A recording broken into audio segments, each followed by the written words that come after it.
Queria agradecer a presença de todos que estão aqui hoje, se puserem uma plena quinta-feira de estar disponível aqui para poder agregar mais conhecimento.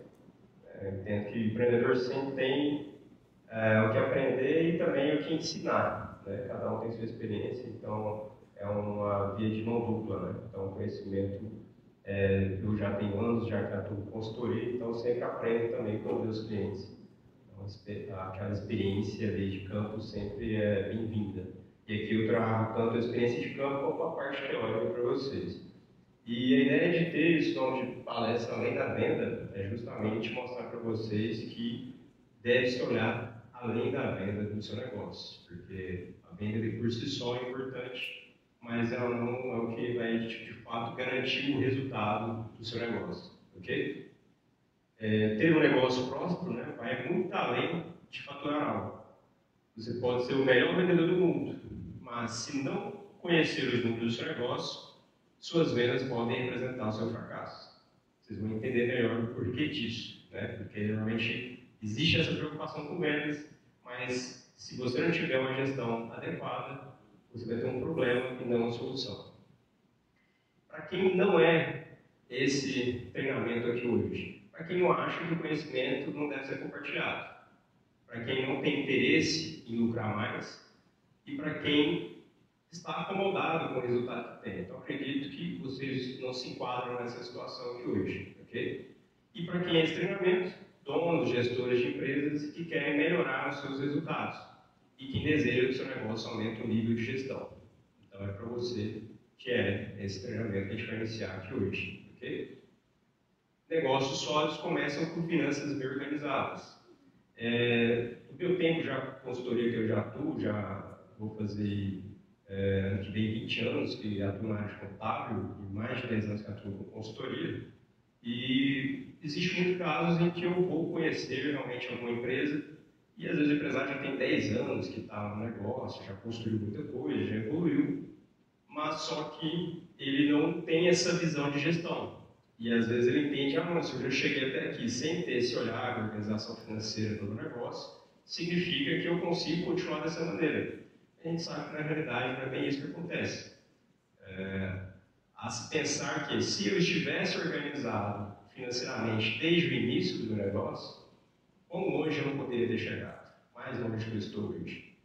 Então, sempre você tem que analisar o que você tem que trazer de melhoria para o seu negócio hoje, para você sempre manter o seu negócio em crescimento. Então, o negócio só se mantém crescendo. Se o seu negócio está estagnado, então ele está fadado a não ir adiante. E ter uma empresa organizada é ter uma estrutura forte, né? Que é o que a gente tem como um negócio sólido. Então, tem que ter uma base bem forte para ter um crescimento exponencial.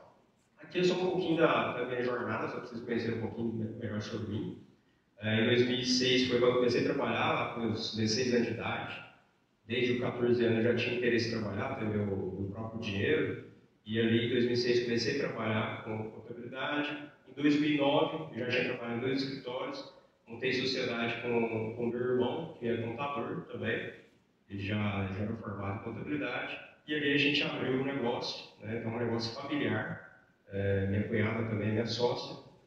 E cada um na sua área, dentro da contabilidade, tem um conhecimento complementar. Eu acho que isso é importante dentro da sociedade.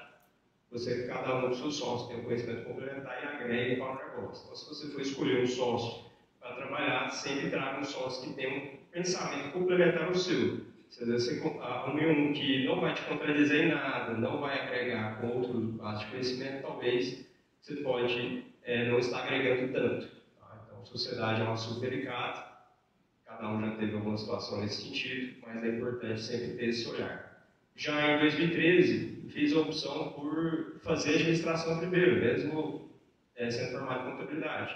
Então, meu objetivo já era ter esse olhar de uma empresa grande para oferecer para empresas pequenas. Como eu já tinha meu sócio como contador, eu como administrador, e uma empresa grande, o que é? Ela tem um departamento contábil, um financeiro e um jurídico. Tinha um jurídico já, que era meu pai, já formou depois dos 40 anos de idade em direito, então ele é advogado. Então a gente já tinha esses três fatores para poder atender os nossos clientes. Então desde 2013 eu já atuo com consultoria com os nossos clientes. Em 2019, a gente já teve a primeira mudança ali, de mudança de mentalidade, vou falar um pouco melhor para vocês sobre isso. E também me formei em contabilidade, já fiz 2 MBAs. E esse 2022 foi quando a gente foi para o nosso último endereço, onde a gente conseguiu dobrar de tamanho o negócio e em crescimento também em relação ao cliente. Contabilidade tem uma particularidade que é viver de indicação. Então, boa parte dos clientes que uma contabilidade tem hoje é indicação. Mais de 90% dos nossos clientes são indicação de fato. Então, esse é uma forma de a gente entender sobre a qualidade do serviço. Isso aqui é um pouquinho da minha história. Lá em 2009, esse é o nosso primeiro escritório de contabilidade. Então, um pouco simples, a gente tinha uma estrutura um pouco pequena no início. A gente ficou 10 anos nesse local. E a partir disso, a gente começou a ter uma visão de que ali já não era suficiente para a gente tinha que tomar um pontapé para um outro negócio, no sentido de aumentar o nível nosso negócio, para a gente ter mais abertura no mercado, ser melhor visto e tudo mais. Então, a gente resolveu mudar de endereço. Para você que é empreendedor, sabe que isso é um desafio, seja você um comerciante, seja um prestador de serviço ou industrial. E aí a gente tomou essa decisão de mudar de endereço, até pagar mais para o aluguel, para ter praticamente o mesmo tamanho, mas para poder realmente ter uma condição melhor de ambiente para os nossos funcionários que a gente já tinha. Então, em 2019, a gente não teve só a mudança de endereço, mas também a mudança de mentalidade. A gente começou a ver a nossa empresa Lince como uma marca. E a gente começou a ver que a gente conseguia agregar ainda mais para os nossos clientes que não só a contabilidade. E daí em diante a gente criou o ecossistema, né, que é hoje o nosso negócio. A gente conseguiu consolidar a marca e da Lince Contábil inicial a gente criou a Lince BPO, que é a terceirização financeira. A Lince Consultoria, que eu já fazia a forma à parte, trouxe para dentro da empresa também, para poder atender nossos clientes. A Lince Holding, que é qual o meu sócio está à frente, que eu não sei se você já ouviu falar sobre holding, é um importante papel hoje na gestão do patrimônio de vocês. Então, para quem pretende, às vezes, ter uma preocupação maior com a herança, né, dos seus filhos e tudo, e ter uma tributação que é tão elevada sobre a herança hoje, você tem uma proteção patrimonial que a holding possibilita. Então, a gente tem esse atendimento também para os nossos clientes, que a gente abrange também a pessoa física dele, não só a pessoa jurídica, que já favorece ele ser atendido e abraçado de todas as maneiras. E além desse recrutamento, que é um dos produtos mais recentes nossos, a gente faz recrutamento e seleção também para os nossos clientes. Então a ideia é oferecer toda essa gama de serviços para eles. E isso foi possibilitou pela mudança de mentalidade, uma decisão que foi tomada lá atrás. Então, às vezes, a sua empresa está nesse momento de decisão por algo que você precisa buscar de mudança, que às vezes pode ser abrupta, e essa mudança que vocês buscam, talvez para ter esse pontapé inicial, basta ter um olhar para o financeiro do negócio, para a viabilidade dos novos projetos, para manter seu negócio em crescimento. Isso aqui é só algumas entrevistas que eu já concedi. E aqui, o que é a base do conhecimento que eu vou trazer para vocês? É a base do meu método que eu aplico hoje em consultoria, que é o GCL, que é o quê? Esse método tem foco em gestão, redução de custo e aumento de lucratividade. Quais são os pilares que a gente vai tratar aqui hoje? Okay? Esse método vai te permitir ter clareza da situação financeira do seu negócio e você vai aprender como alcançar seus objetivos. Então, a gente vai trazer, por isso você tem um caderninho aí na mão, para vocês tanto anotarem os insights, quanto também colocar em prática o plano de ação que eu vou trazer para vocês, para amanhã vocês já começarem a aplicar no negócio de vocês, ok? Um detalhe, talvez alguém tenha um conhecimento bom aqui sobre finanças, mas a ideia aqui é trazer uma linguagem mais tranquila para que todo mundo consiga entender, sem trazer muita complexidade, porque talvez alguns já sabem que o financeiro acaba que tem uma parte técnica mais apurada, que talvez possa atrapalhar o conhecimento de vocês. Então, já pensando nisso, a gente trouxe essa possibilidade aqui, e lembrando que ao final, se alguém tiver alguma pergunta para fazer sobre o assunto que a gente tratar aqui hoje, eu estou à disposição para a gente poder esclarecer, ok? Aqui é só algumas avaliações de alguns clientes. E vamos lá. O pilar que a gente vai tratar aqui hoje é gestão e custo. Dentro de gestão, indicadores financeiros, principais indicadores financeiros, gestão de fluxo de caixa, análise de riscos, planejamento financeiro, custos, a gente vai falar de mapeamento de custos, técnicas práticas para vocês, eu vou trazer case aqui para vocês, indicadores para acompanhamento. Na próxima quinta-feira, no nosso próximo encontro, a gente vai falar sobre lucratividade e planejamento tributário, ok? Então, tem todos esses itens do planejamento tributário, por exemplo, vocês vão entender melhor sobre o Simples Nacional, lucro presumido, lucro real, vou trazer case para vocês de economia tributária, nessas opções para vocês entenderem melhor, de acordo com o segmento, e também principais mudanças da reforma tributária. Então, vou trazer alguns elementos que vão favorecer vocês entenderem que ela já começa, de fato, a partir de 2026. Tá? Então, é interessante vocês entenderem que vai impactar significativamente todos os negócios, principalmente aqueles negócios que não tiverem um olhar mais apurado para a gestão. Vamos lá, então? Então, o primeiro assunto a gente vai tratar os principais indicadores financeiros. Então, aqui a gente tem os indicadores-chave do negócio. Então, a gente está falando de receita e crescimento da receita, e você vai identificar isso através da demonstração de resultado do exercício. Tem todos esses indicadores aqui, que eu vou trazer um modelo para vocês, já em sequência. E ali você vai acompanhar, se você não tem hoje essa DRE, é possível que você passe até ela através de um sistema de gestão, ou que você faça um controle via planilha de Excel, é possível montar também. Mas o primeiro passo importante é alimentar essas informações. A demonstração de resultado, que jeito que é a análise dela? Ela é por competência. O que é competência e o que é caixa, para vocês entenderem? Regime de competência é aquilo que eu comprei, vamos supor que eu comprei hoje, fiz uma compra no fornecedor de R$10.000 agora no mês de outubro, ok? Parcelei em 4 vezes de R$2.500.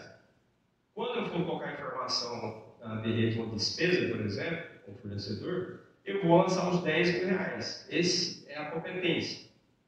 O caixa é as 4 parcelas, é o que vai entrar no seu fluxo de caixa, que a gente chama de DFC, ou vai ter essa demonstração de fluxo de caixa. Então, a DRE sempre você vai analisar pela competência, o que aconteceu naquele mês. É a venda que você fez naquele mês, ok? O caixa já é outro tipo de análise, já é outro relatório que a gente vai tratar mais à frente. Então, só para ficar claro para vocês essa diferença. E dentro dessa DRE, você vai analisar a receita e o crescimento, você vai comparar mês a mês o que você cresceu de receita, ou o que você caiu em receita, ok? Então, análise horizontal. Lucro bruto, percentual do lucro bruto que você tem perante essa receita. Margem bruta, o percentual que você vai ter, que é a diferença entre a receita e o lucro, ok? A despesa de custos fixos, as despesas de custos fixos e variáveis, e quanto custa para manter a operação. Eu vou trazer essa diferenciação para vocês mais à frente. E o resultado líquido, lucro bruto menos custos e despesas, que é onde você vai ter essas informações nessa uma estrutura básica, não sei se vocês conseguem visualizar bem, mas é uma estrutura básica de demonstração de resultado. Então aqui a gente tem a receita de vendas, deduções e abatimentos, receita líquida. Então, tudo que você for analisar que estiver compondo essas categorias aqui, é interessante você analisar em percentual. Que você analisa em percentual? Você pega o valor, por exemplo, de custo de venda, que é o que equivale ao CMV, e divide ele pelo valor de receita com vendas, e aí você vai achar o percentual. Que você vai colocar em percentual, você precisa multiplicar, que vai dar 0,10, por exemplo. Você multiplica por 100, você vai achar que vai ser 10%. Então, esses percentuais, principalmente, é o que você vai analisar mês a mês, se está oscilando eles. Ou seja, se eu estou diminuindo meus custos, se eu estou aumentando a minha receita, se meu custo de mercadoria vendida aumentou ou não. Esse custo de mercadoria vendida, é importante trazer para vocês, que às vezes há confusão nisso. Custo de mercadoria vendida, mas é o custo do que você vendeu, não é o que você comprou de mercadoria no período para uma empresa que tem produto. Então, se, por exemplo, você comprou R$50.000 de produto esse mês, significa que o meu custo de mercadoria vendida é 50 mil? Não. O custo de mercadoria vendida é o custo atrelado ao que me foi gerado de receita. Então, se eu vendi R$100.000 naquele mês, vai ser o custo daqueles R$100.000 que teve para mim, referente àqueles produtos. Mesma coisa referente a serviço. Então, é bom lembrar isso. Tá? E para que exista esse fator de custo, é importante que você esteja bem parametrizado no seu sistema essa informação. Então, você tem bem claro aquelas movimentações que você tiver de entrada, como cadastro dos seus produtos, para que ele alimente sempre o custo desse produto dentro do seu sistema. Então, é super importante ter um bom cadastro de produto. E quando a gente fala de serviço e indústria, a gente tem a composição do serviço, então tudo que está envolvido no serviço para fazer composição, a mão de obra direta, o insumo que às vezes você tem na prestação de serviço, você vai fazer essa composição para o custo do serviço. Indústria, você tem um chamado composição de custo, né, que é a ficha técnica que a gente faz, onde cada item que compõe aquele produto final, você tem que ter esse controle. Então, toda vez que eu comprar uma mercadoria, dou entrada no meu sistema, ele já vai atualizar o valor da composição de custo e assim sempre eu mantenho atualizado o meu CMV. Por que é importante isso? O CMV ou o CPV, quando a gente fala de indústria, ele normalmente é o principal custo que um negócio tem. Se você não controlar bem isso, e ele é o mais sensível que você tem dentro do negócio, você às vezes inviabiliza a sua operação por quê? Você está comprando errado. Ou porque essa composição foi mal feita, às vezes você contratou alguém para fazer e não fez essa composição adequada, está defasado o seu preço. O que você vai saber se está defasado o seu preço? Tem um controle financeiro. Às vezes tem empresa que está trabalhando com o mesmo preço aí mais de ano, porque o mercado atende isso. Mas e aí, você está olhando a lucratividade que você está tendo, o que você está perdendo no mercado? Seus funcionários atualizou o valor do salário deles, todo ano atualiza. Você trouxe isso para a precificação que você faz, você absorveu esse custo. Porque tem muito empresário que sempre absorve o custo para se manter no mercado. Mas até qual ponto você vai conseguir fazer isso? Um dos principais fatores de não sobrar dinheiro no seu caixa no final do mês. E às vezes você está precisando só fazer um ajuste no seu fluxo de caixa. Não necessariamente o seu negócio não é viável. Às vezes é ajuste no fluxo de caixa que você precisa fazer. E o ticket médio, que eu acredito que a maioria já conhece, que é realmente pegar a receita dividida pelo número de vendas. Então você ter essa métrica mensal é super importante. Essas são algumas fórmulas úteis aqui para vocês, caso vocês queiram anotar, eu posso disponibilizar também o material depois, onde você vai ter a margem de contribuição, que nada mais é que o preço de venda por unidade, menos custos e despesas variáveis por unidade. E o ponto de equilíbrio, que eu falei para vocês que ia trazer a fórmula, custos e despesas fixas mensais dividido pela margem de contribuição, que é o que você achou lá atrás antes, por unidade. Já a margem líquida é o percentual, né? Então, o resultado líquido dividido pela receita vezes 100, para você achar o percentual dessa operação. Então, em indicadores, seria essa análise que você tem, que eu trouxe um exemplo para vocês, para a gente ter um exemplo de uma cafeteria, onde eu tenho um preço médio do café de R$10, um custo variável por unidade, que é o café, copo, tampinha de R$3, então, no final eu tenho uma margem de contribuição de R$7, ok? Essa margem de contribuição, o que você vai fazer? Você vai pegar seu custo de despesas fixas mensais, que no total são 14 mil, ok? No período, e vai pegar esse valor e dividir por 7. Significa que o quê? Você tem que vender no mínimo 2 mil itens de café, 2 mil cafés por mês, para conseguir atingir seu ponto de equilíbrio. Olha como é importante essa informação. Ah, Israel, mas na cafeteria eu não vendo só café. Eu vendo uma rosquinha, um bolo e tudo mais. Esse aqui é uma métrica para você ter uma noção qual o caminho que você tem que seguir em relação à medida. A partir do momento que você já tem histórico de venda, já tem as quantidades vendidas dos períodos anteriores, você já vai ter informação para compor isso. Quantas rosquinhas que eu tenho que vender, quanto em bolo que eu tenho que vender, quanto café que eu tenho que vender, e assim por diante. Você vai compor isso. Então você vai ter essa noção e, lógico, incentivar as vendas daquilo que tiver mais margem para o seu negócio, que esse é o fator importante. Tem produto que realmente a gente sabe que não vai ter margem suficiente, ou margem apertada. Esse tipo de produto que a gente chama de chamariz são os produtos que realmente traz o cliente para a sua cafeteria. O cliente vai para a cafeteria para comer bolo normalmente? Não, normalmente vai para tomar um café. Do café ele passa para o bolo, para se alimentar com outras coisas. Então, às vezes, se tiver um preço muito alto no café, talvez você deixe de fazer que esse cliente entre dentro da sua loja. E aqui um outro exemplo prático aqui para vocês, que é uma loja de roupas. Qual que é o problema dessa loja? Tem um alto estoque parado e caixa apertado. O que é um tipo de loja de roupa hoje que acontece isso? Multimarcas, principalmente. Tem um custo muito elevado na aquisição desses produtos e tem uma questão de coleção, né? Acompanhar a coleção. E às vezes você não conseguiu vender bem aquela coleção naquele período, tende a ficar empacado lá no estoque. Então, o que é a solução que a gente tem aqui? Liquidação segmentada para giro, então você vai escolher aqueles produtos de maior giro. Você vai renegociar um prazo com os fornecedores, geralmente você fica pagando ali com um prazo alongado esses fornecedores, então você vai renegociar para estender essa dívida que você tem, para dar tempo de girar esse caixa, sair desse aperto e conseguir fazer o pagamento. E com isso, outra estratégia seria trazer um frete grátis ali acima de um valor mínimo, né, baseado no ticket médio que você tem, se favorecer manter esse ticket médio, não haver uma queda de ticket médio no seu negócio, e reduzir coleções com margem. Quando a gente fala reduzir coleções de baixa margem, a gente está falando de ter mais estoque mesmo. Aquele que tem baixa margem é vender mesmo, colocar para fora, entrar dinheiro no caixa e você sair do aperto. É uma das opções. Lembrando que aqui é um exemplo com mínimos dados, né, que a gente tem aqui. Tem que olhar a particularidade de cada um dos negócios. É só mais para vocês terem insights, às vezes situações podem estar acontecendo com vocês, e às vezes vocês não estão tendo a visão para onde ir, né, o que deve ser feito. E o indicador foco, vocês vão acompanhar o ciclo financeiro e a margem bruta por coleção.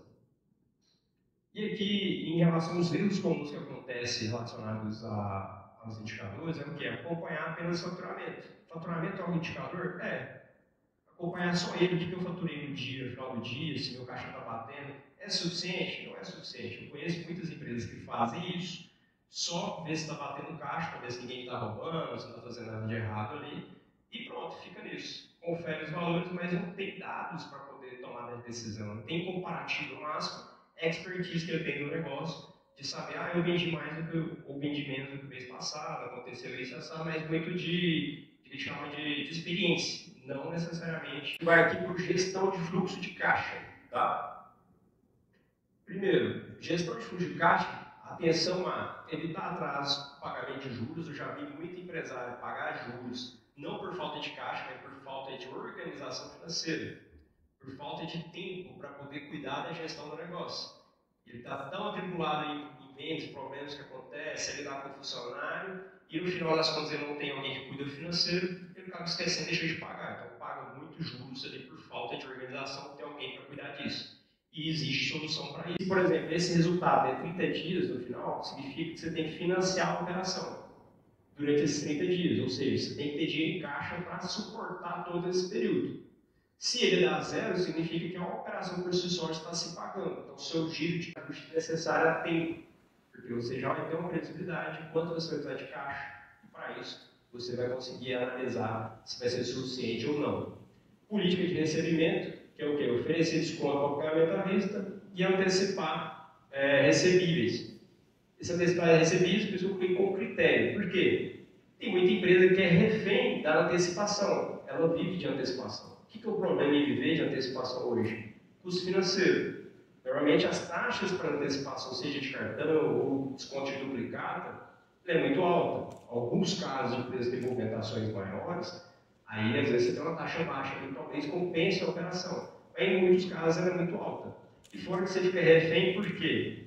Se eu antecipo tudo esse mês, eu fico dependendo do próximo mês, do dia que eu ter de resultado para pagar as contas do próximo mês. E se por acaso eu não vender o que eu espero no próximo mês, eu vou conseguir pagar todas as contas? Então, se eu conseguir trabalhar com fluxo de caixa que eu uso para o cliente de 30, 60, 90 dias, um exemplo, é mais prudente que eu trabalhe com esse fluxo de caixa, que eu tenha previsibilidade de receita nos próximos meses, do que depender do que vai acontecer ainda nos próximos meses.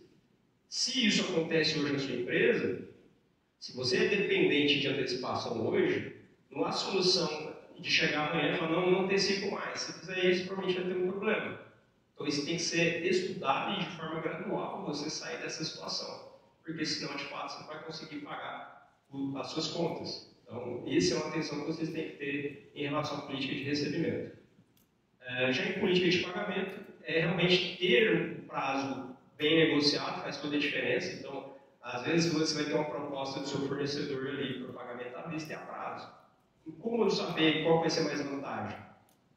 Você tem que ter o controle de fluxo de caixa. Para ver se naquele prazo que eu te pagou de 7 dias, eu vou conseguir pagar ele em 7 dias de fato. O que tem lá no fluxo de caixa previsto? Eu vou conseguir pagar ele em 14 dias? Se eu não tenho essa informação, você simplesmente vai aceitar o fornecedor e pô. Entende? E às vezes você nem procura no outro fornecedor para ver se tem outra condição de pagamento. Às vezes, pagar um pouquinho a mais para ter um prazo melhor, talvez faça sentido para o seu negócio. Assim como você ter um capital de giro já saudável para o seu negócio, talvez pagar à vista também é interessante, vou ter que analisar caso a caso. Mas sempre mediante informação financeira e não tomar decisão só de cabeça ou sem olhar dados, entendeu? Então, conta aqui olhar sempre os dados, que é importante. Caixa mínimo de segurança, reservar. Isso aqui vale até para a pessoa física também, tá? Reservar de 2 a 6 meses de despesa fixa para depender do risco do setor. Por que depender do risco do setor? A gente viu lá no período da pandemia, alguns setores da economia passaram por mais dificuldade que o outro, apesar de a maioria passou por dificuldade. Por que passaram dificuldade? Por falta de caixa. Simplesmente por falta de não ter dinheiro. Ah, pegou empréstimo e tudo mais, mas entende que eu tive que pegar um empréstimo, assumir um custo financeiro para que eu conseguisse resolver meu problema. E se a gente for fazer um levantamento hoje, provavelmente a realidade está mesmo do período da pandemia. A maioria das empresas está sem caixa. Por que está sem caixa? É só por falta de organização financeira? Eu sei que não é só por falta disso. Tem muito setor que sofreu com queda de venda, tem muito setor que a concorrência aumentou significativamente, tem vários fatores. Mas, quando eu for avaliar a minha empresa, olhar o fluxo de caixa dela, eu tenho que entender que ela precisa ter uma reserva financeira. Eu não posso ficar refém de banco para poder fazer. E essa reserva é tão importante ao ponto de você olhar para ela e falar assim, ó, eu tenho a opção de utilizar essa reserva para comprar um equipamento, eu tenho a opção de utilizar essa reserva para comprar um veículo, ou até mesmo fazer a opção, ó, eu tenho essa reserva, mas ela está trazendo um rendimento para mim de aplicação melhor do que se eu pegar um empréstimo hoje, uma taxa baixa. Nem sempre usar capital próprio é mais interessante que usar capital de terceiros, tá? Então, tem situações que você usar seu capital próprio, que tem um custo de oportunidade, uma eventualidade você precisar com capital por urgência, o banco cobra mais caro. Tudo que é urgente fica mais caro, certo? Então, se eu tenho capital próprio que dá essa segurança, e eu não estou por urgência do capital, eu tenho mais poder de negociação. Seja com o meu fornecedor para negociar prazo, seja com o banco para poder negociar prazo. O banco sempre vai querer que você feche o pior contrato. Então, não adianta você achar que vai chegar lá e vai te oferecer o melhor de primeira. Ele vai ver a saúde financeira do negócio. Ok? Já em relação à pessoa física, aproveitando que eu mencionei, já é interessante a pessoa física de 6 a 12 meses de reserva. Quando a gente fala de reserva, reserva de emergência, gente. Não é dinheiro que você vai colocar em ações e renda variável, não. É um rendimento, conforme você vai colocar um rendimento seguro. Por exemplo, um CDB, por exemplo, você tem uma liquidez diária, se precisar pegar o dinheiro, você vai lá e pega. E não deixar um valor em uma renda variável, porque você vai ter muita oscilação do mercado. E às vezes, na hora que você for precisar urgente tirar, você está perdendo dinheiro. Então tem que tomar cuidado com isso. Um exemplo prático de gestão de fluxo de caixa. Exemplo, de empresa de serviço. Você recebe 30 dias após a entrega, isso acontece, tá? Para a equipe do mês corrente, pressão de caixa. O que quer dizer isso aqui? Eu tenho que pagar minhas contas esse mês, não tenho capital de giro, vou receber, porque eu fiz um contrato com o cliente daqui a 30 dias. Qual que é uma solução para isso? Adiantar 30%, você vai negociar isso, adiantar 30% e parcelamento ao longo do projeto, conforme a entrega do projeto. Isso, lógico, é de acordo com cada serviço ali que você pode ter essas possibilidades. E desconto para pagamento antecipado. Porque se eu tenho um problema de caixa, às vezes compensa você dar um desconto um pouco maior para receber antecipado, para resolver seu problema de caixa. O outro exemplo que eu trouxe para vocês aqui, se ficar confuso, que às vezes pode me perguntar, exemplo prático, uma pequena confecção, uma pequena, tá? Produz camisetas para um distribuidor. Então, no dia zero, que é no dia de hoje, ela compra o tecido, insumos e paga à vista R$ 4.500 para o fornecedor. Ok? No dia 30, ela tem que pagar os salários dos funcionários e as contas e sai mais R$ 4.000. Então, aqui eu tive que ter um capital de giro de 8.500 aqui para poder suprir essa necessidade minha de caixa nesse período. E aí, na negociação, ela supriu a necessidade do cliente, mas não a dela. Ela negociou que ela ia receber o valor total dos R$ 15.000, que é o valor da venda, somente 60 dias depois da entrega. Então, isso acontece, tá? Então, lá no dia 90. Então, ela recebeu só 90 dias depois que ela iniciou lá a compra dos insumos. Então, tem um problema sério aqui de fluxo de caixa nessa operação, porque eu tenho uma necessidade de capital de giro grande. E aqui, a gente está olhando uma operação. Pode ter várias dessas dentro de um negócio. Qual que é a solução para isso? 3 ajustes: sinal, prazo, fornecedor e lote. Primeira coisa, eu vou solicitar um sinal de 30% dos 15.000 no dia 0, onde ele vai me pagar 4.500. No dia 30, eu já vou ter o capital para me pagar o fornecedor de 4.500, ok? Os outros R$ 4.000 vai ser utilizado no capital de giro. Então, tirei uma necessidade de capital de giro de 8.500 para R$ 4.000. Então, reduziu significativamente. Além disso, eu dividi em lotes essa entrega para o cliente. Quando eu coloco uma entrega lá, que eu vou receber 60 dias depois, quem me garante que esse cliente vai me pagar? Eu tenho um risco de inadimplência nessa operação. né? E esse cliente está trabalhando com o meu dinheiro, ele vai vender, vai estar tendendo a ter vendido o produto, e ele vai comprar de novo e vai ver um ciclo. Tem muito cliente que trabalha com o dinheiro do fornecedor. Esse é um tipo de situação.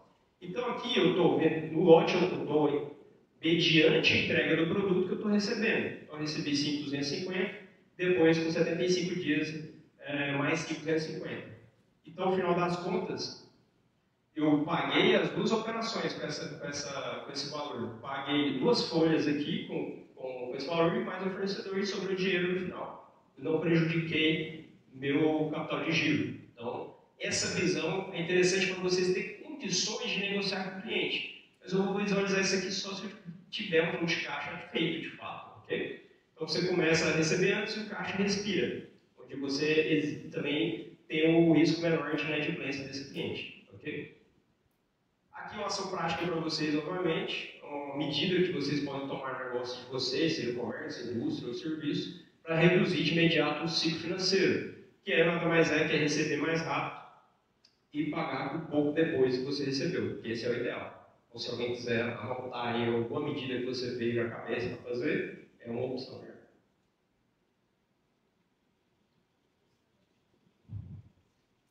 Até aqui tudo bem?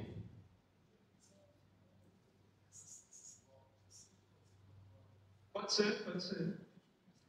A gente está conversando que se alguém tiver alguma dúvida nesse que já foi falado, quiser interromper e já tirar a dúvida, a gente já pode ir esclarecendo aos poucos. Tá? Porque às vezes, como é muita coisa, no final vocês nem vão lembrar as dúvidas. Tem alguém que tem alguma dúvida até aqui? Não? Tá. Vamos lá. Principais riscos de um negócio e como resolver esses riscos. Todo negócio passa risco. Provavelmente algum de vocês já passou por alguma situação dessa. Então aqui eu trouxe 4 tipos de risco aqui. O risco financeiro, queda de venda, inadimplência, juros altos. Que jeito que eu vou resolver? Reserva de caixa para me dar segurança em períodos que eu tiver uma queda de venda. Análise de crédito do cliente para diminuir o nível de inadimplência. E diversificar cliente. Esse diversificar cliente, o que é interessante nisso? Eu já peguei situações em que a dependência da empresa era muito grande com um único cliente. Mais de 60% do faturamento da empresa era de um único cliente. Então, e esse valor dos 40% não era nem suficiente para cobrir os custos da empresa caso esse cliente viesse a faltar ou não pagar. E facilmente você consegue se endividar por isso. Se o cliente quebrar, você quebra junto. Então, depender de poucos clientes é um problema. Então, tenta sempre diversificar, nem que os seus menores clientes, ao somar todos eles, você consegue pagar seus custos e manter a sua operação. Então, isso é importante. O risco operacional, falhas de processo, estoque, logística, mitigação disso, seria checklist, né, definir processo ali no operacional para que você diminua isso, estoques mínimos e fornecedores backup. E fornecedores backup? Você também não depender de um único fornecedor, de uma única transportadora para fazer o seu frete. E isso acontece muito, tá? Porque às vezes você tem uma pessoa que você já tem uma relação com ela há muito tempo, às vezes tem um funcionário que trabalha numa empresa, que seja o vendedor e tudo, e esse cara sai, ou quem entrar não te dá as mesmas condições, e você é prejudicado por isso. Às vezes não cumpre a entrega, e aí você é prejudicado com o seu cliente. Então sempre ter opções de fornecedores é importante para que você consiga não se ter de surpresa, ok? E risco de mercado, que é novos concorrentes, mudança de preferência, então isso aqui pode acontecer em qualquer negócio. O ponto é que ao ouvir o cliente, sempre ter possível fazer uma pesquisa de satisfação. Uma opção interessante, talvez você não tenha feito no seu negócio ainda, é, por exemplo, ter um cliente oculto. Você contrata um cliente oculto, alguém que tenha um conhecimento para poder ir até a sua empresa, sem que seus funcionários saibam, para que ele possa testar realmente o atendimento do seu cliente. E às vezes ver alguns gargalos que você não consegue ver. E te dar esse feedback. É importante. É melhor você saber por alguém internamente do que depois de estar com um problema, porque a gente sabe que às vezes pode ter alguém que é mais tóxico, alguém que não está trabalhando com mexer na camisa do negócio, pode estar prejudicando o seu negócio. Então isso é importante. E pessoas, né? Pessoas é o maior desafio de qualquer empreendedor. Lidar com pessoas. Às vezes é mais fácil você ir lá e vender você sozinho do que colocar 5 vendedores para poder vender. Mas a gente sabe que a gente não pode trabalhar dessa forma, centralizar tudo. Então, para que a gente consiga fazer com que pessoas trabalhem da maneira que a gente quer, é treinamento, é cultura clara, né? E documentar processo. Para que documentar processo? o que Cicrano estava fazendo hoje, amanhã, se caso ele saiu, o restante consegue dar continuidade ao serviço. Que cria dependência. Porque se criar dependência de uma pessoa só, sempre é um problema. Até mesmo de você mesmo no negócio. Você precisa viajar, precisa dar um convívio com sua família. O negócio é tão dependente de você que tem empresário que fica 10 anos ou mais sem viajar, sem ter um convívio familiar maior, porque se ele sai da empresa, nada funciona. Então, isso é um problema que precisa ser resolvido. E aqui é só uma matriz de risco para você sempre priorizar o risco de alta probabilidade e de alto impacto. Então, você coloca nessa matriz e vai resolvendo, na medida do possível, todos esses riscos, até que você não tenha mais nenhum risco na sua operação. Ou melhor, sempre algum risco você vai ter, mas que ele seja um risco baixo. Tá? E aqui é uma ação prática, se vocês quiserem anotar algum risco também, para vocês já tratar dele já adiante. E aqui, em relação ao planejamento financeiro, a gente tem uns componentes essenciais do planejamento financeiro. Aqui eu trouxe uma meta SMART, onde você vai ter ela de forma específica, você tem que mensurar essa meta, ela tem que ser atingível, então você não pode criar nada de mirabolante sobre isso. E tem que ser relevante e temporal, ou seja, tem que ter prazo para acontecer. Então, crie suas metas de receita, lucro e caixa e compartilhe com quem vai fazer com que essa meta seja atingida. Orçamento anual e revisão trimestral, tem muita empresa que não faz orçamento anual, então acaba que ela fica um pouco refém do que vai acontecer, então isso é importante. DRE projetada, se lembra que eu falei aqui que era DRE? Pois é, projetar ela nos próximos 12 meses. Que jeito que eu vou projetar isso? Baseado na história que você tem e da projeção de receita que você tem. Se você sabe que vende mais no mês de novembro, no caso da Black Friday, ou mês de dezembro, no caso do Natal, por exemplo, você vai projetar uma receita maior naquele período. Consequentemente, tudo que for custo variável, você tem que projetar na mesma medida. Não adianta você manter o custo que você tem agora, sabendo que você vai vender mais lá. Então, ele vai ter que oscilar na mesma medida. E projetar esses resultados faz toda a diferença. Por quê? Porque quando eu projeto esses resultados, eu tenho métricas para me tratar. E fazer um projetado realizado é interessante também para entender se eu atingi ou não. Se eu tenho uma visão de 12 meses, por exemplo, se for 2026 já está projetado, eu sei os ajustes necessários que eu tenho que fazer no decorrer do tempo para atingir aquele resultado necessário. Se eu não tenho essa informação. E aí, de que forma que eu vou tratar isso? Projeção de caixa de 12 meses, cenário de base otimista e conservador, segue a mesma premissa, para você ter essa visão de longo prazo. E metas e indicadores-alvo. Por exemplo, você vai dar atenção. Por que eu trouxe poucos indicadores? A gente tem uma infinidade de indicadores. Eu trouxe indicadores que vocês conseguem alimentar eles no decorrer do dia a dia do negócio. Mas a partir do momento que você tem um nível de gestão melhor, você começa a trazer outros indicadores que são importantes dentro do negócio. Então, existe uma afinidade de indicadores. Eu, por exemplo, quando eu vou analisar um negócio na consultoria, eu tenho um cliente que analisa um indicador específico, outro cliente que é de outro segmento que analisa outro indicador específico. Então, varia de negócio para negócio o que é importante para o seu negócio avaliar. Ok? E aqui a gente tem um plano de investimento. Né? Então, se você sabe que o seu equipamento do seu negócio está desgastando, está depreciando, você vai precisar trocar em 6 meses, primeiro, você vai ver se há a possibilidade de você fazer uma manutenção preventiva, que você tem um custo menor, ou se não for o caso, você tem que prever uma compra desse equipamento. Então, já colocar isso dentro do seu planejamento. Que jeito vai ser a fonte de recursos para eu poder fazer a troca desse equipamento? Vai vir o capital de giro, o caixa que eu vou formar daqui em diante, vai vir através de recursos de terceiros. Quanto tempo eu vou ter o retorno desse investimento de equipamento? Essas informações são importantes. E às vezes o empresário não tem, simplesmente, o equipamento custa tanto, eu preciso, mas ele não sabe em quanto tempo ele vai ter retorno daquele investimento. Que é uma informação para você ter antes mesmo de comprar. Ok? E aqui uma rotina de gestão, que é o que a gente indica. Primeiro, fechamento mensal até o dia 5. Reunião financeira mensal, revisar indicadores e plano de ação. Trava de gastos, compras acima do valor, exige aprovação. Eu não tenho financeiro na empresa, eu faço tudo. Então, começa a avaliar, primeiro, se você não tiver condição inicial de contratar algum administrativo financeiro no seu negócio, viabiliza a opção de ter um BPO, que é a terceirização financeira, que é mais barato muitas das vezes que uma contratação interna. Então, avalie se, no seu caso, compreende, e você tem a opção de agregar conhecimento como vocês estão fazendo aqui agora. Você tem condições de fazer essa análise. Dá mais trabalho? Dá, mas não fica essa informação até para você ver valor no que você está fazendo. Você fica boa parte da sua vida dentro de uma empresa trabalhando. E se você não saber se futuramente ela vai dar o retorno necessário, ou se ela tem chance de recuperar, em caso de uma empresa estar endividada, por exemplo, e aí, seu esforço está compensando? Você sabe se o esforço está compensando, você tem que ter visão de longo prazo do negócio. Ok? E essa trava de gasto, o que é? Se eu tenho essa informação como trava, se eu tenho um setor de compras, você tem que trazer travas para ele, tanto de valores que ele tem permissão para comprar sem a sua anuência, e assim como quanto acontece nas vendas também. O máximo que ele pode dar de desconto no produto, prazo de pagamento a partir de qual valor que vai dar, tudo isso vai influenciar o seu negócio. Se você estiver muito aberto, simplesmente confia em tudo que é feito com o objetivo somente de fechar a venda, independente do que vai acontecer, você pode ter certeza que você está perdendo dinheiro com isso. Eu já tive um cliente de consultoria que passou por essa situação. O funcionário, o que acontecia?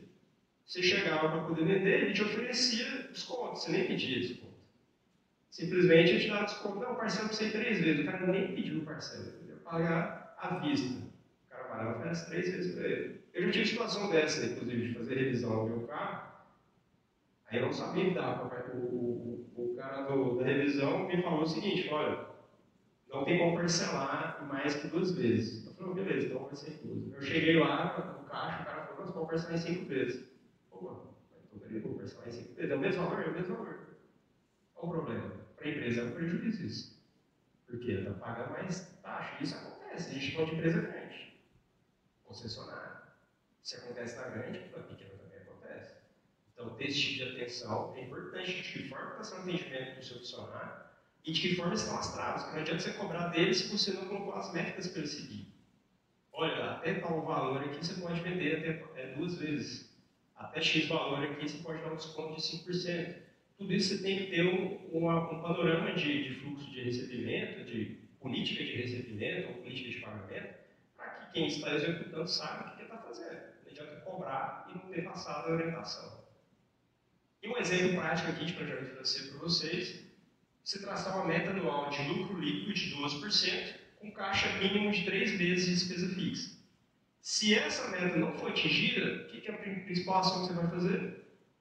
Se o caixa cair abaixo do mínimo, aplicar plano de contenção, você vai cortar as despesas não essenciais em 15% em 60 dias, para que você consiga chegar mais próximo da meta.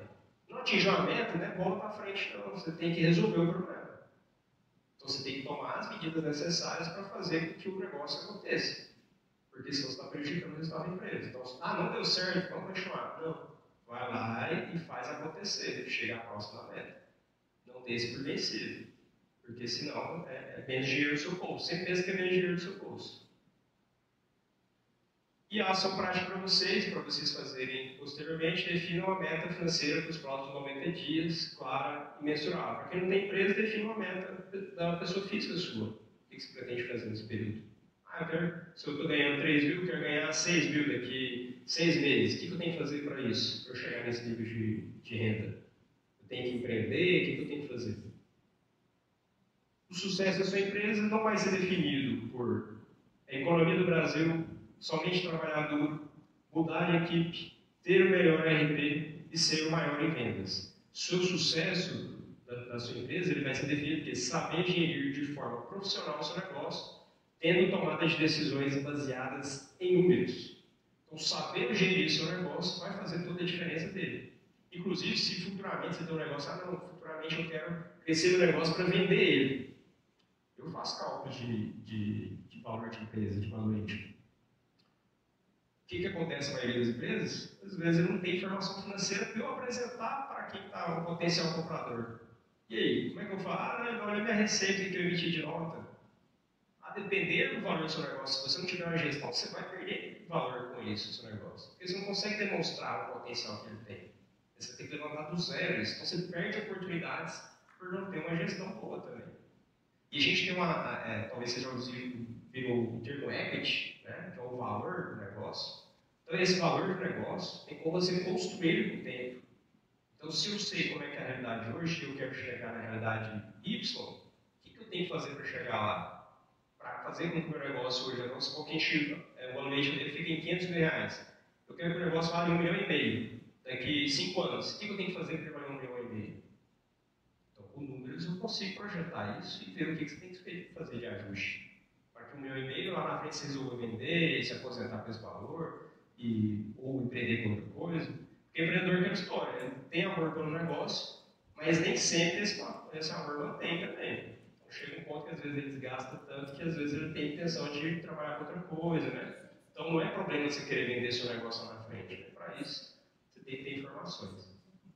Então, só para revisar o primeiro pilar de gestão, para a gente ir para o próximo. Você entendeu que deve acompanhar os sinais vitais do negócio, para você saber se está saudável. Entendeu que deve transformar metas e números em cronograma. Entendeu que deve antecipar problemas para não apagar incêndio o tempo todo. E entendeu que deve garantir que o negócio respire, porque caixa é oxigênio. Então, só para a gente resumir o que vocês viram aqui atrás. Você já parou para analisar se seus custos e não soube como reduzi-los, provavelmente já chegou nesse patamar. Você bate os números lá e, como é que eu vou fazer para reduzir esses custos? Sem travar minha operação. Se hoje eu tenho minha folha de pagamento, minha equipe já está bem enxuta, então eu sei que a folha de pagamento não dá para mexer. Quais os outros custos que eu vou avaliar para poder ver se é possível mexer? Então aqui a gente vai trazer algumas informações que talvez te dê uma visão de algo que pode ser feito no seu negócio, que é na parte de gestão de custos. Primeiro, fazer um mapeamento dos seus custos, entre custos fixos, variáveis, e você saber o custo do produto ou serviço. Então, custo fixo nada mais é que é o salário do operacional, software, energia mínima, e aí a gente está falando aqui de custos ligados à operação da empresa, tá? Diferente do que é despesa. Então, o custo de despesa tem uma interpretação diferente. A gente está olhando custos, de fato, que é o que está interligado ao que você está fazendo, gerando valor. Então, energia, por exemplo, a gente vai ter uma análise apurada de custos, a gente até faz rateio, por exemplo. Eu tenho o meu setor de produção, que tem um custo da energia que eu uso lá. Eu tenho o meu administrativo, que tem outro custo.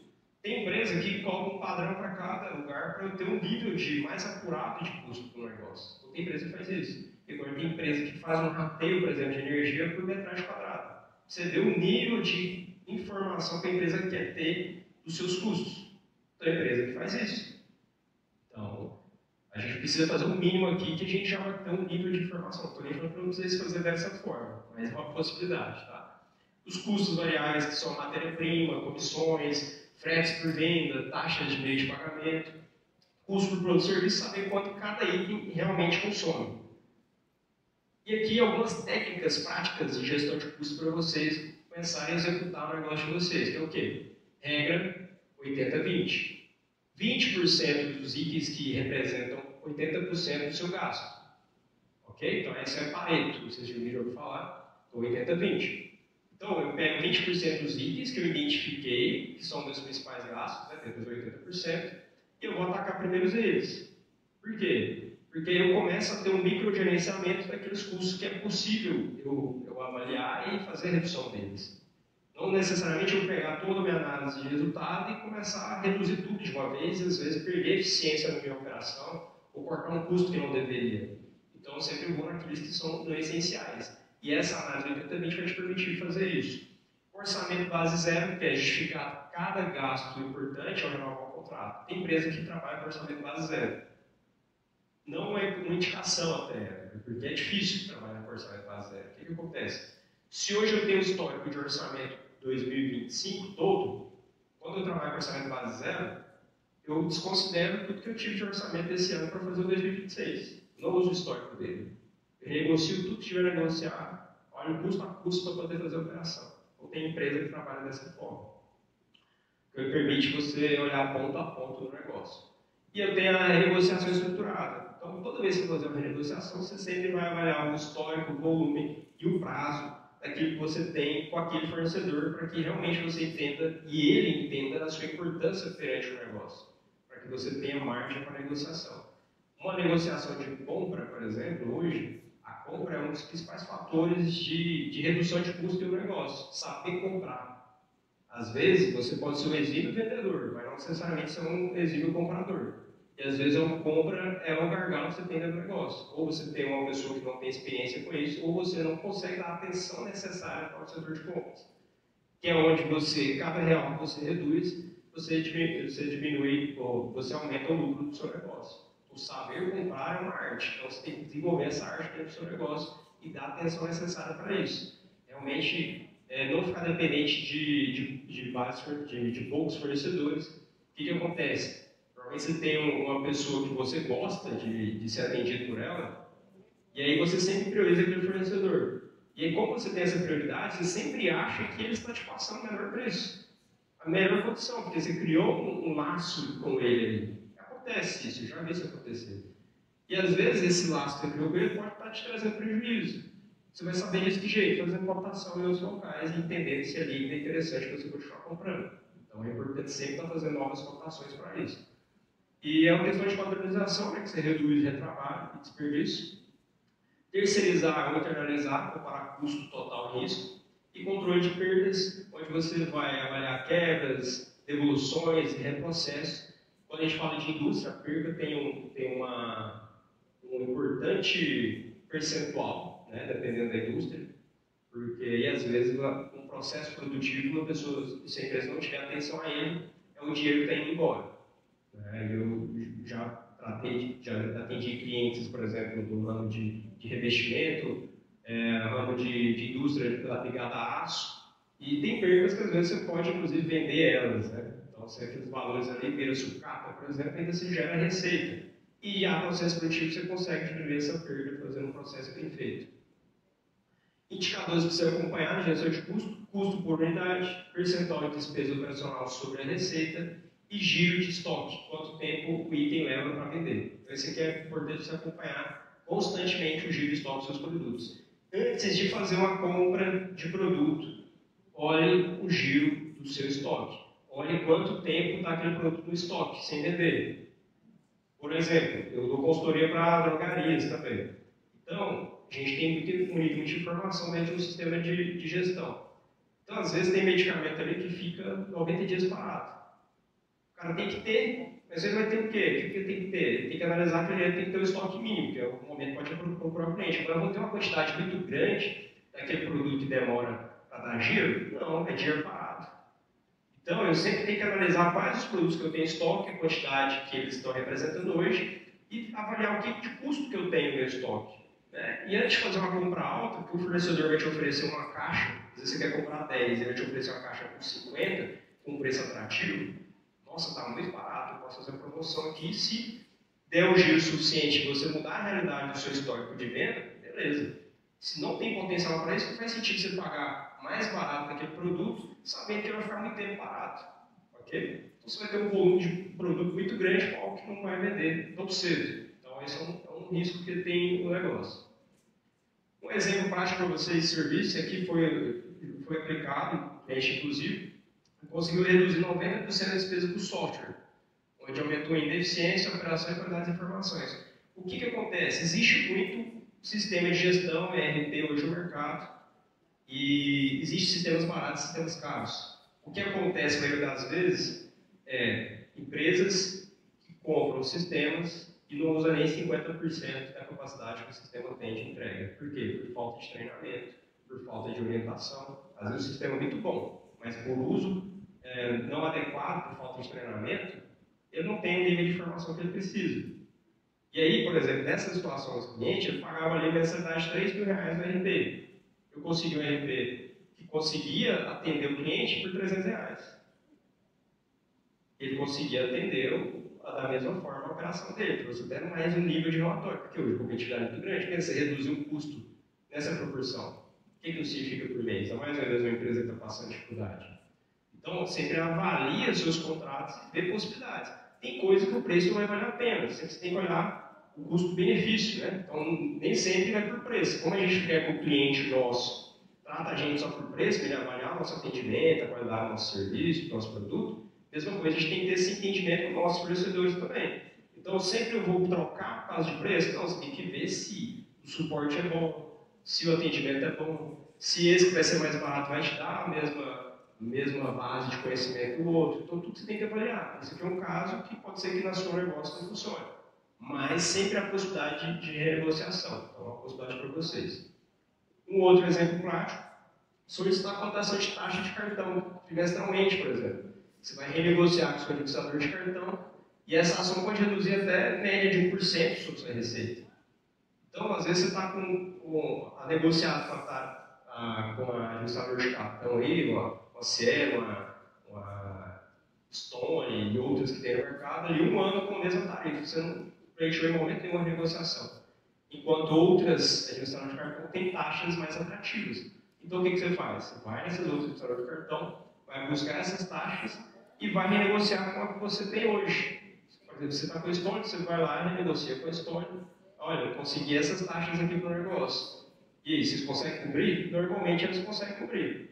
Se não conseguir cobrir, a depender da taxa, ali é seu caso de mudar de administrador de cartão. Porque significa muito o custo financeiro da operação. Principalmente aquelas empresas que estão dependentes de antecipação de recebíveis. Às vezes, um pouquinho que você consegue receber ali já não folga mais para o negócio. E outro ponto para vocês, até além disso aqui, busca fazer conciliação de cartão, tá? Do cartão que é passado na maquininha de vocês. Por quê? Já vi casos de a pessoa não estar recebendo efetivamente o que for negociado em taxa e ter valores retidos também, pelo administrador de cartão. Valores altos. Já vi situação de valores altos. Então, você deixar de acompanhar e ficar dependendo, é igual aquela história do banco que a cada 1 centavo que ele cobra de você, você não repara lá na sua conta corrente, pensa quantos milhões que ele não faz, né? Com a quantidade de lucro. Mesma coisa a administrador de cartão. Ela sabe que muita empresa não faz controle, não faz conciliação dos seus cartões. E aí ele se aproveita disso. Aí você vai lá questionar ele, no outro dia está lá o dinheiro na sua conta. Isso acontece. Ah, não, me desculpe, tá realmente identificando um problema aqui. No outro dia ele faz o depósito de você com medo de você tomar um processo. Porque ele reteve valores indevidamente, ou cobrou taxas indevidamente. Então tenha atenção com isso, vai fazer muita diferença no negócio de vocês. Aí uma ação para vocês fazerem posteriormente, você escolher 2 contratos aí para renegociar nos próximos 30 dias e um desperdício preliminar. Então, ações práticas já para vocês fazerem adiante. E aqui, para a gente finalizar, reduzir custos de forma eficiente é injetar lucro no seu negócio. Então, cada R$1 que você reduz em custo equivale a R$1 a mais de lucro. Ou seja, mais dinheiro no seu bolso. Então, dê atenção aos custos do seu negócio que você vai ter mais dinheiro no seu bolso. O segundo pilar para a gente resumir, que a gente falou que você deve gastar melhor e não apenas gastar menos. Deve mapear os custos, permite analisar o que está ocorrendo no seu lucro. E custos variáveis altos podem ser causados por falta de método de compra, onde eu falei para vocês a importância da atenção às compras que vocês fazem. Tá? Então, dê atenção que você vai ver que vai fazer diferença na precificação dos seus produtos. Se você acredita que vender mais é mais relevante que lucrar mais, essa pergunta eu deixo para vocês. Vocês acreditam nisso? Que é mais importante? Eu já vi empresas que aumentaram o porte dela, teve que mudar de sede, teve que mudar de tudo, porque foi aumentando as vendas, mas ela não teve atenção à lucratividade. E com isso, o que paga as contas dela é a lucratividade do negócio, não é as vendas. Então, ela aumentou a estrutura do negócio e a lucratividade não acompanhou. Então, simplesmente, ele deixou de ganhar até o que ganhava antes de lucro. Às vezes, se ele tivesse tido essa atenção antes, ele poderia manter o mesmo porte da empresa, vendendo a mesma medida, e ainda assim ter um resultado maior que ele está tendo agora. Então, sempre avalie as operações financeiras do seu negócio para ver o que deve ser melhor para o seu negócio. E para que você acredite que pode ter sucesso, com a decisão você tem sucesso. Então, basta você tomar a decisão de melhorar a gestão do seu negócio, que grande chance de você ter mais sucesso no seu negócio. Ok? E aqui é só o meu muito obrigado mesmo. Até o próximo encontro com você no dia 16 de outubro, onde revisando eu vou trazer informações sobre lucratividade e planejamento tributário para vocês. Ainda mais agora que a gente está no finalzinho do ano, para vocês terem uma clareza melhor quando vocês conversar com o contador de vocês, de como vai ser o próximo ano, a escolha que vocês vão fazer para o planejamento tributário, já vocês vão ter uma visão melhor quando ele vir conversar com vocês, ou até mesmo vocês saberem o que cobrar também em relação ao regime tributário. Ok? Isso é super importante. Então, está aí meu Instagram, caso você queira acompanhar. E até a próxima quinta-feira. Obrigado a todos.